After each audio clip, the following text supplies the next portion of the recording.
Students, ये section में हम लोग स्टडी करेंगे इंग्लिश सेक्शन के फिल इन द ब्लैंक्स। इसमें हम पिछले साल के जितने भी क्वेश्चंस हैं, पिछले 2 साल में जो आए हैं, उनके बेसिस पे हम कोशिश करेंगे कि किस तरह से fill in the blanks sections का पैटर्न होता है एंड किस तरह से हम कम से कम समय में इस तरह के क्वेश्चंस को सॉल्व कर सकते हैं।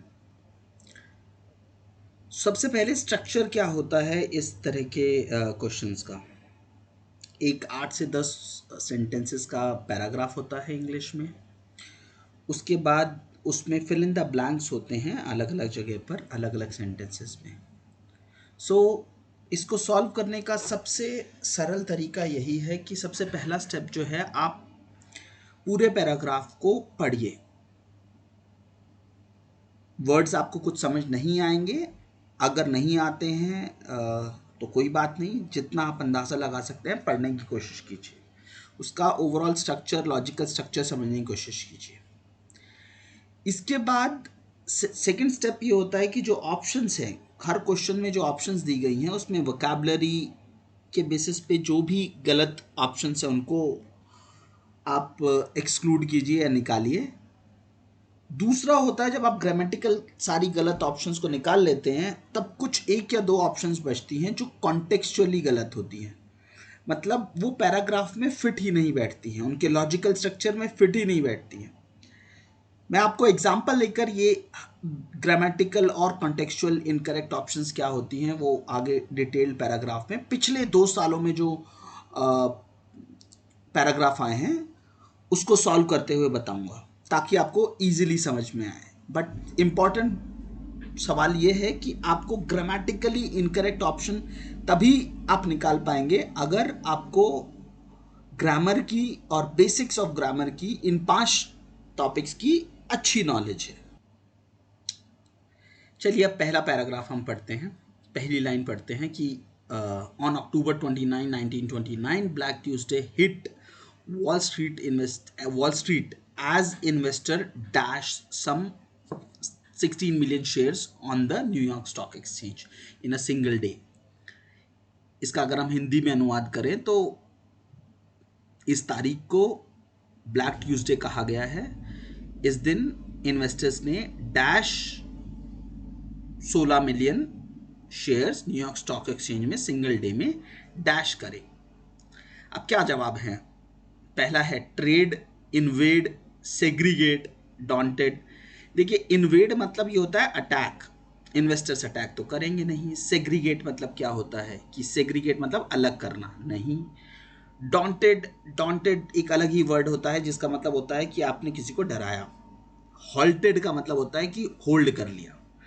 लेकिन यहाँ अगर हम थोड़ा सा कोरिलेट करें कि इन्वेस्टर्स क्या करते हैं शेयर्स के साथ, जवाब आता है इन्वेस्टर खरीदारी करते हैं शेयर्स की। उन्होंने खरीदारी का अंग्रेजी में मतलब होता है ट्रेडिंग। इन्वेस्टर्स ने ट्रेड किए शेयर। यहाँ जो सबसे सही ऑप्शन लग रहा है वो है traded.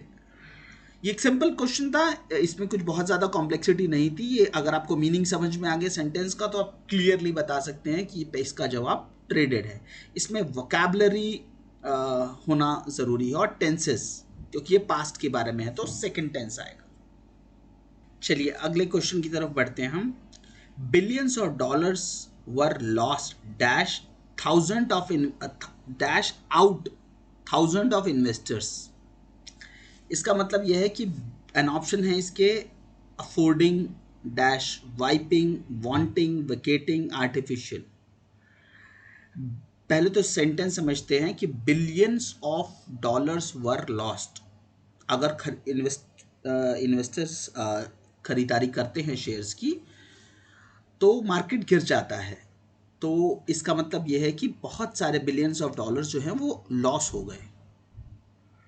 Dash of thousands of investors मतलब इन्वेस्टर्स का कोई प्रॉपर्टी है जो हमें बतानी है।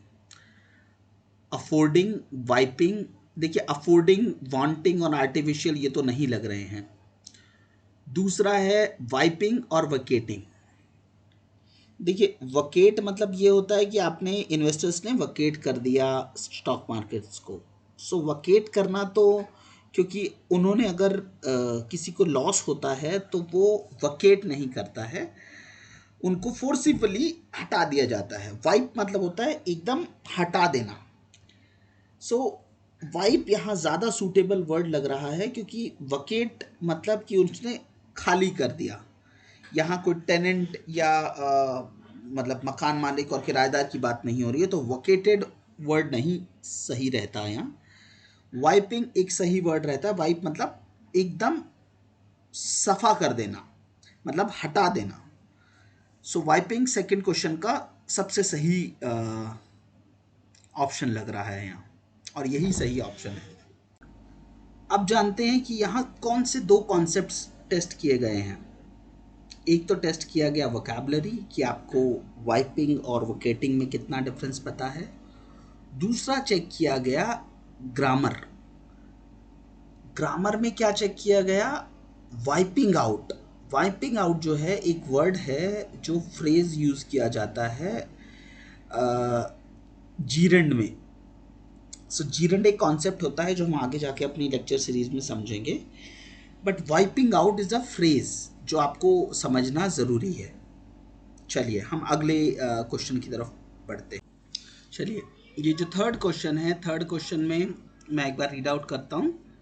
In the aftermath of black Tuesday, America and rest of the industrialised world dash downward into Great Depression, the deepest and the long-lasting economic dash history of the Western industrialized world up to that time.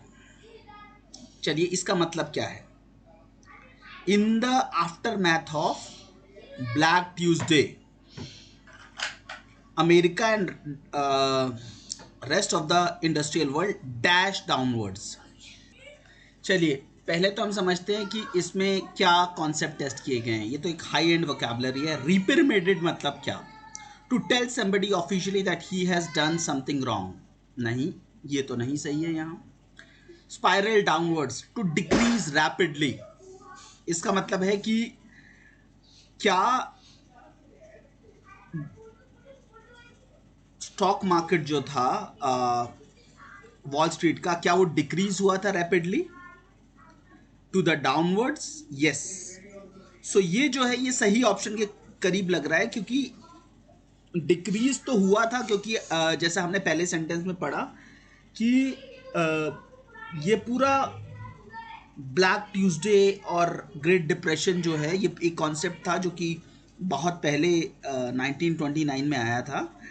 So स्पाइरल्ड is the right answer, क्योंकि depression एक negative word है जो कि use किया जाता है economic depression की तरह।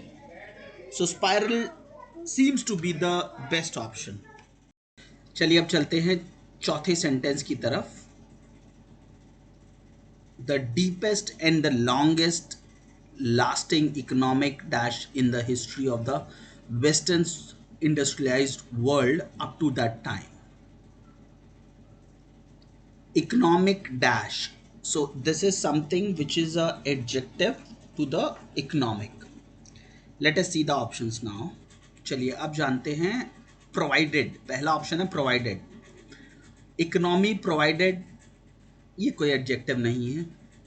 Economic infiltration, infiltration is an objective, but infiltration का मीनिंग होता है इम्प्योर, और उसी डायरेक्शन में नहीं, ये सही नहीं है, क्योंकि इम्प्योरिटी का कोई यहाँ लॉजिकल मीनिंग नहीं लिंक होता है। डाइवर्सिफाइंग, ये इकोनॉमिक डाउनटर्न की बात हो रही है, तो ये डाइवर्सिफिकेशन की बात नहीं हो रही है। अब दो नेगेटिव वर्ड है यहाँ, डिसमेंटल एंड डाउनटर्न। डिसमेंटल मतलब होता है ब्रेकिंग डाउन इनटू कंपोनेंट्स। क्या ये ब्रेकिंग डाउन हुआ था, या पूरी इकोनॉमी नीचे आई थी, या कुछ पार्ट इकोनॉमी के नीचे आए थे? अभी तक तो हमें लग रहा है कि ये पूरी इकोनॉमी आई थी। सो डाउनटर्न यहाँ सही सेंटेंस लग रहा है। ऑल्सो ये समझना बहुत ज़रूरी है कि हमें जितना भी लॉजिकल स्ट्रक्चरिंग करनी है यहाँ, वो जितना पैराग्राफ में नॉलेज दी गई है उसी के बेसिस पे करनी है। हमारी आउटसाइड नॉलेज को नहीं अप्लाई करना है। चलिए अब देखते हैं आखिरी rather fifth sentence. Among the other causes of eventual market collapse were low wages dash the dash of the debt, a struggling agriculture sector, and in excess of large bank loans that could not be liquidated. पहला option है commutation, दूसरा है empire. ये adjective हैं date के। Date मतलब होता है उधार। क्या एक्साइटमेंट ऑफ डेट सही ऑप्शन है, सिग्निफिकेंट ऑफ डेट, या प्रोलिफरेशन ऑफ डेट? मतलब ज्यादा मार्केट में उधार हो गया था या कम उधार की वजह से मार्केट में डिप्रेशन आता है। जब लोग ज्यादा उधार ले लेते हैं तो मार्केट में लिक्विडिटी कम हो जाती है, लोन कम हो जाते हैं। तो इस वजह से इस सेंटेंस का जो लॉजिकल मीनिंग ये लग रहा है कि इंक्रीज ऑफ डेट। अब हम सिग्निफिकेंट और प्रोलिफरेशन के बीच में दो ऑप्शन है। प्रोलिफरेशन का मतलब होता है कि इंक्रीज इन नंबर, सिग्निफिकेंट मतलब बहुत ज्यादा। क्योंकि इंक्रीज हुआ था डेट इन नंबर, तो ये थोड़ा सा बेहतर ऑप्शन है in comparison to significant. But ये जानना जरूरी है कि ये दो चॉइसेस में से एक चॉइस सही है। हम काफी सारे लोग सिग्निफिकेंट भी चूज कर सकते हैं। सो यहाँ वही स्टूडेंट जो है वो सही ऑप्शन चूज करेगा जिसको सही मतलब पता है दोनों वर्ड्स के। चलिए अगले क्वेश्चन की तरफ बढ़ते हैं। अगला सेंटेंस है investment companies and leading bankers attempted to dash the market. Market को कुछ करने की कोशिश की गई by buying up the great blocks of stocks. ज्यादा खरीदारी की गई स्टॉक्स की। Producing a moderate rally on Friday, मतलब ट्यूसडे के बाद फ्राइडे को ये कोशिश की गई। अब जानते हैं, देखते हैं ऑप्शन। सो पहले तो हम ग्रामेटिकली इनकरेक्ट ऑप्शन निकालते हैं। अटेम्प्टेड टू के साथ नाउन आ सकता है बट पास्ट टेंस नहीं आ सकता है, तो बर्डन्ड तो नहीं आएगा।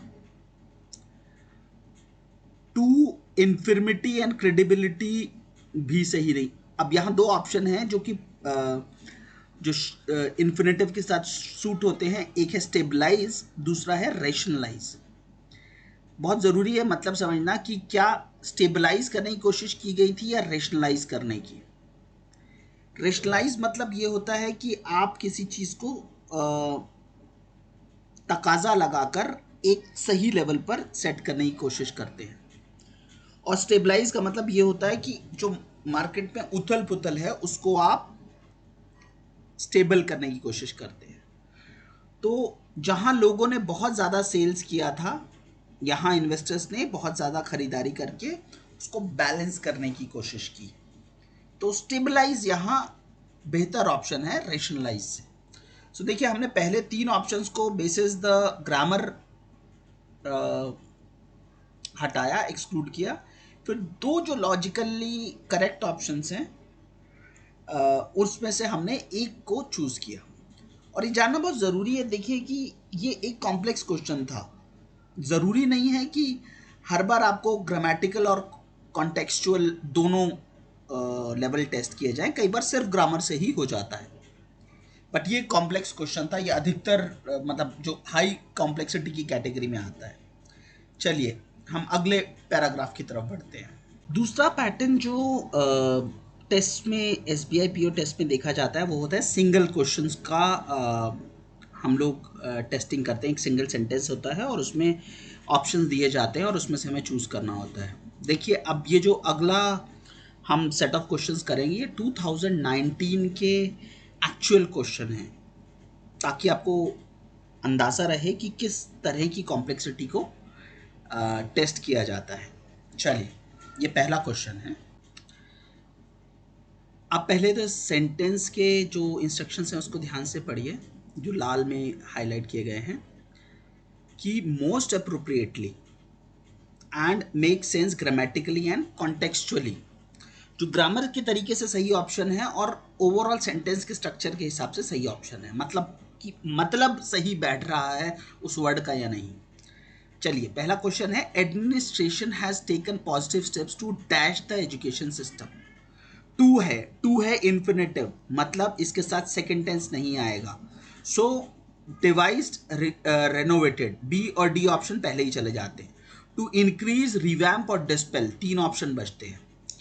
To increase the education system को इंक्रीज नहीं किया जाता है, ये लॉजिकली और कॉन्टेक्चुअली इनकरेक्ट ऑप्शन है। रीवैम्प मतलब पूरी तरह से सुधार किया जाए, ये सही ऑप्शन लग सकता है। अब है डिस्पेल का मतलब आपको जानना जरूरी है कोई भी डिसीजन लेने से पहले, बट अभी तक डी और ई में आपको अंदाजा कीजिए कि आपको डिस्पेल का मतलब नहीं पता। तो क्या रिवैम्प सही ऑप्शन है? Answer is yes. तो इसमें क्या कॉन्टेक्स्ट टेस्ट किया गया? इन्फिनेटिव टेस्ट किया गया। डिस्पेल का मतलब है डिसअपियर द एजुकेशन सिस्टम। क्या डिसअपियर किया गया है एजुकेशन सिस्टम को? नहीं, ये कभी लॉजिकली सही ऑप्शन नहीं होता है, तो यहाँ रिवैम्प एक सही ऑप्शन है। तो हमने पहले ग्रामेटिकली ऑप्शंस निकाले कि ये एक्सक्लूड किया ऑप्शंस को, फिर हमने लॉजिकली इवैल्यूएट करा और फिर हमने लॉजिकली में से दो ऑप्शंस में से एक ऑप्शन को चूज किया। काफ़ी सिंपल टेक्निक है, अंडर 30 सेकेंड आप ये सेंटेंस वाले जो क्वेश्चन है उनको क्लियर कर सकते हैं। चलिए अगले क्वेश्चन की तरफ बढ़ते हैं। Health and education sectors are one of the most dash sectors, ये एडजेक्टिव है सेक्टर्स के बारे में, इन द ग्लोबल मार्केट। पहला ऑप्शन है benefit, necessity, profit, lucrative, importance. यहाँ जानना ज़रूरी है कि ये एडजेक्टिव जो है वो किस तरह से अब सेक्टर को आप डिनोट कर सकते हैं। अब जानते हैं इम्पॉर्टेंस, क्या इम्पॉर्टेंस आना चाहिए या इम्पॉर्टेंट? अब ये समझना ज़रूरी है इम्पॉर्टेंट और इम्पॉर्टेंस में क्या डिफरेंस है। Importance is a noun and important is an adjective. यहाँ इम्पॉर्टेंट सेक्टर सही हो सकता था बट इम्पॉर्टेंस नहीं। अब बात करते हैं सेक्टर्स की। बेनिफिट एक नाउन नहीं है तो ये इनकरेक्ट है। बेनिफिशियल होता तो शायद ये सही होता, प्रॉफिटेबल होता तो शायद ये सही होता, इम्पॉर्टेंट होता इम्पॉर्टेंस की जगह तो शायद ये सही होता। पर अभी हम देखते हैं दो option, necessity and lucrative. Necessity जो है वो सही वर्ड नहीं है, नेसेसरी होता तो शायद वो सही होता। ल्यूक्रेटिव सही है। ल्यूक्रेटिव का मतलब ये होता है कि जहाँ से आपको बेनिफिट्स या किसी तरह के एडवांटेजेस मिलने के आसार ज़्यादा होते हैं। सो यहाँ ल्यूक्रेटिव सही ऑप्शन है। अगले क्वेश्चन की तरफ बढ़ते हैं। She is an aware citizen who has always dash to contribute to the progress of the country. Has के साथ क्या आएगा? पास्ट परफेक्ट टेंस है ये, सो इसके लिए टेंस कॉन्सेप्ट टेस्ट किया जा रहा है। हु ऑलवेज विश्ड यहाँ सही लग रहा है। हु ऑलवेज ING वाले जो दो option B and D, admiring and motivating, ये सही नहीं है क्योंकि हैज़ के साथ एडमायरिंग नहीं कह सकते हैं। प्रिपेयर और सिमुलेट तो बिल्कुल ही नहीं क्योंकि ये प्रेजेंट टेंस है। सो ये बहुत इजी क्वेश्चन आ जाता है आपके पास। Who has always wished to contribute. In the beginning I looked at dash and could not find quite the car I dreamed of। ये थोड़ा टफ क्वेश्चन है, ये एक सेंटेंस है, अगर किसी ने कभी पास्ट में पढ़ा हो एक फेमस फ्रेज है ये। आई लुक्ड आफ्टर, ये फिलोसफिकल सेंटेंस है कि in the beginning I looked after and could not find the car I had. Looked after मतलब ये है कि आप अगर किसी कार के को पीछे से देख रहे थे, लुकिंग फॉर। अगला ऑप्शन है लुक्ड अराउंड। लुक्ड अराउंड मतलब चारों तरफ आपने देखा, आपको जो आपकी ड्रीम कार थी वो आपको नहीं दिखी। ये उस तरह से कॉन्सेप्ट नहीं लिया जाएगा कि आपने पार्किंग में जैसे आप खड़े हैं और आपने जो कार ड्रीम करी थी आपको नहीं दिखी। नहीं, ये है कि उस एरा में जो कार थी वो उस, जैसे आज आपको जिस तरह की कारें बनती हैं वैसी कारें आपके चारों तरफ नहीं थी। अगली ऑप्शन, सो ये लुक्ड अराउंड जो है वो बेहतर ऑप्शन है। लुक्ड अबव, कार ऊपर नहीं देख सकते। लुक्ड आउट, आउटसाइड नहीं देख सकते आप। सो लुक्ड अराउंड ही सही ऑप्शन है। अब देखते हैं, the RBI has played conservative dash a rate cut off 25 basic points. Has played a conservative in dash. अब यहाँ इन है, यहाँ एक जीरंड का एक कॉन्सेप्ट आपको समझना पड़ेगा, जहाँ आईएनजी से जो एक तरह से नाउन कहा जाता है, जैसे running is a fun. So running जो है ये अपने आप में नाउन की तरह एक्ट कर रहा है। अब वैसा ही हमें यहाँ जीरंड प्लेस करना है इन कंजर्वेटिव, इन इम्प्रूविंग और अनाउंसिंग। रेट कट है तो ये इम्प्रूविंग तो नहीं हो सकता, ये अनाउंसिंग ही ज़्यादा बेहतर है, क्योंकि कट जो है वो इम्प्रूविंग नहीं हो सकता, तो अनाउंसिंग एक सही ऑप्शन है। अब देखिए, ये जो हमने आज 10 क्वेश्चन किए, ये पिछले 2 सालों के पेपर से हमने यूज़ किए हैं और आपको कॉन्सेप्ट समझाने की कोशिश की है, स्ट्रक्चर समझाने की कोशिश की है। बट जो बेसिक कॉन्सेप्ट है टेंसेस का, नाउन्स का, एडजेक्टिव्स का, इन्फिनेटिव, जीरंड्स, ये सब के लिए हमारे डेडिकेटेड लेक्चर्स होंगे। क्या मतलब होता है हर एक का और किस तरह से इसका यूजेज होता है। सो आप कंटिन्यू कीजिए हमारे अगले लेक्चर्स में, पर्टिकुलरली टेंसेस का लेक्चर, जो कि बहुत इंपॉर्टेंट है और बहुत फ्रिक्वेंटली पूछा जाता है एसबीआई बैंक पीओ एग्ज़ाम में। धन्यवाद। हम रिक्वेस्ट करते हैं कि आप हमारा चैनल जो है वो सब्सक्राइब कीजिए और बेल आइकन को दबाइए यूट्यूब पे। Thank you.